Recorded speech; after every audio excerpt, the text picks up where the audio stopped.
Senhora Presidente, senhoras e senhores deputados, Sr. Presidente e membros do Governo.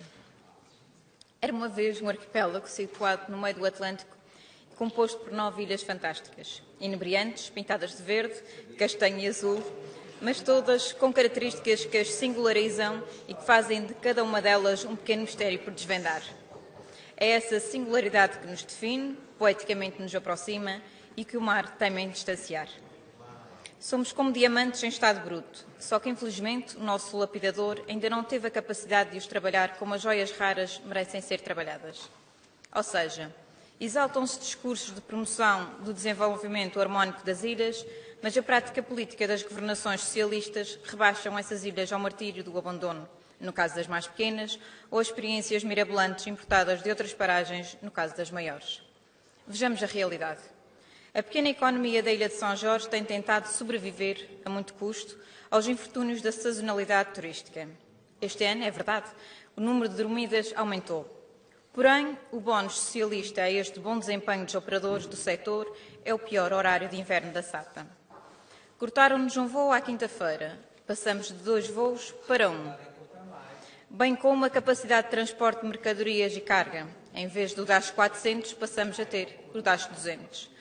À terça-feira, embora hajam 2 voos, também são os DAS 200 que fazem as viagens. E a carga para exportação? O peixe que deveria sair o mais rápido possível fica em terra. Isto sem falar nas ligações a Ponta Delgada, que saindo na quinta de manhã de São Jorge, apenas se consegue lá chegar, ao fim da tarde. Já na ligação a Lisboa, o horário de chegada é no mínimo indecente, sobretudo para quem tem outros destinos e ainda tem de apanhar outros meios de transporte. Mas se pelo ar não estamos melhor servidos, resta-nos a alternativa marítima.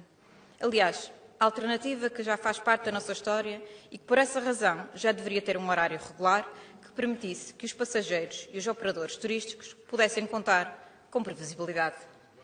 Mas não. Com barcos novos, com rampas novas e com pitos novos, o Conselho é fazer como antigamente e ter um horário ou contato da agência de viagens sempre à mão. Os horários e itinerários das ligações marítimas entre as Ilhas do Triângulo são tão regulares quanto o tempo nos Açores. Um dia o barco sai às 9h30, no outro às 10h15, num dia vai para a Madalena, no outro escala São Roque, um dia pode-se levar carro, no outro já não pode. O horário de outubro não é válido para novembro e dezembro e, de certo, cá de ser diferente em janeiro. Haja paciência. Passados todos estes anos de ligações marítimas e agora com um novo plano, que se diz integrado, mas que parece que só complicou mais ainda, a pergunta que passageiros e, acima de tudo, empresários colocam é: para quando um horário de verão e de inverno regulares, sem constantes alterações? Como estão os horários e itinerários, não permitem a ninguém programar, seja o que for, com alguma antecedência. E por falar em viagens, e agora que parecem estar para chegar as low cost, mais para uns do que para outros, e fazendo fé que o Governo Regional está a preparar-se para que as restantes ilhas não fiquem prejudicadas, para quando? Gostaríamos de saber que medidas está o Governo a prever implementar para que estes novos turistas possam visitar as restantes ilhas.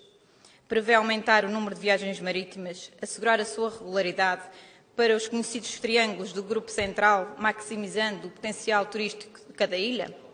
Prevê manter a ligação Calheta-Angra no próximo ano? Por outro lado, o plano de investimentos volta a contemplar verbas para a realização de uma obra muito prometida pelo PS para São Jorge, mas nunca concretizada, a ampliação do Porto Comercial. Partindo do princípio da sua concretização, será possível que um dos navios, o Gilberto Mariano ou o Mestre Simão, pernoite em São Jorge, mantendo as ligações Velas-São Roque e Madalena-Horta, e assegurando-se o transporte terrestre entre São Roque e Madalena e vice-versa, para que efetivamente haja um plano integrado de transportes, reduzindo-se os tempos de viagem e consumos de combustíveis das embarcações?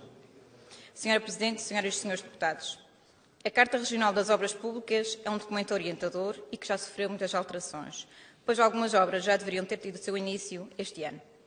São urgentes as obras nos troços da Ribeira de Almeida e Aeroporto, que o seu secretário já anunciou para 2015, mas e quanto aos troços de Manadas Biscoitos, o acesso à Fazenda do Ouvidor e a transversal Urzelina Norte? Para quando essas intervenções? Congratulamo-nos pelo anúncio dos procedimentos concursais para a Escola Básica e Secundária da Calheta.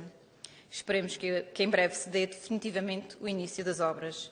Esta infraestrutura já peca por muito tardia. Congratulamos também pelo anúncio do projeto do Porto de Topo e aguardamos a sua concretização. Depois de tanta promessa, já só acreditamos vendo. Porém, depois das congratulações, tenho de manifestar pesar. Pesar pela ausência de verbas para a concretização da Sala de Desmancha do Matador de São Jorge. Obra que se teme em não fazer e que se reveste de uma importância fundamental para a economia da ilha. Pesar também pela ausência de verbas para a construção da rampa Roró na Calheta, pelo estado em que se encontram os caminhos agrícolas e os indispensáveis, mas ainda não concretizados, reservatórios de água, que em anos de seca são fulcrais para o abastecimento de água à lavoura. E que nunca é demais lembrar o trabalho árduo e exigente a que estão sujeitos os produtores de leite jorgenses, que produzem um queijo de excelência.